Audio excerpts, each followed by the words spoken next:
In this video we'll cover the ChatGPT Basics.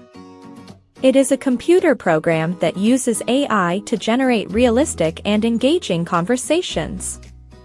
It's like having a personal assistant that can answer your questions and provide information on many different topics. It can talk about anything you want, from sports to movies to philosophy. It can also perform tasks like writing poems, summarizing articles, or telling jokes. ChatGPT is a fun and useful tool that you can use for entertainment, education, or research. Now let's get a little technical. GPT stands for Generative Pre-trained Transformer. Generative means that the model can generate new content, such as text, images, or music. In the case of ChatGPT, it can generate new text based on the prompts or questions it is given.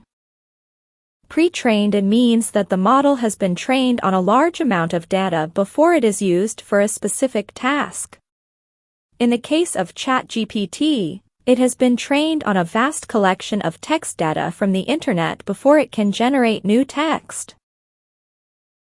Transformer is a type of neural network architecture that is commonly used in natural language processing tasks. It helps the model to understand the relationships between different words and phrases in a sentence, which enables it to generate more coherent and relevant responses.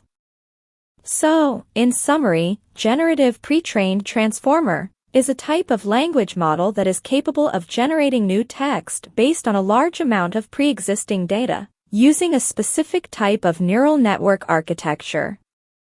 ChatGPT's original release was based on GPT 3.5. However, a newer version based on the latest OpenAI language model, GPT-4, was recently released on March 14, 2023. ChatGPT is still in its research stage, so currently it is free to use and you can ask as many questions as you'd like. The free version of ChatGPT is using GPT 3.5. If you want to try GPT-4, you need to get the paid subscription version that is called ChatGPT Plus and costs $20. Thanks for watching. Make sure to check the next video in the series to learn more about ChatGPT.